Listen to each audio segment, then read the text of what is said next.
Bill, come on in and tell us the story of the Zed Pods over the last 12 months since you were last here. Okay, what we realised that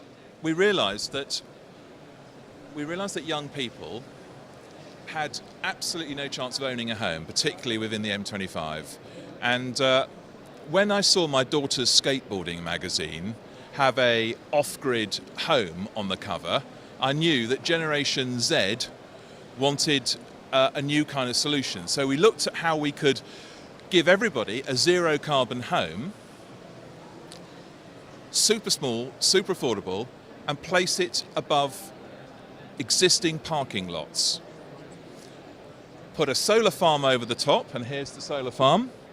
Here's the little rented units for key workers and young people, the first home away from home. There's a special raft foundation that sits on the tarmac. That means you don't need foundations. And then there's an urban orchard that can turn a car park desert into a little bit of parkland for amenity space. So we came up with this concept to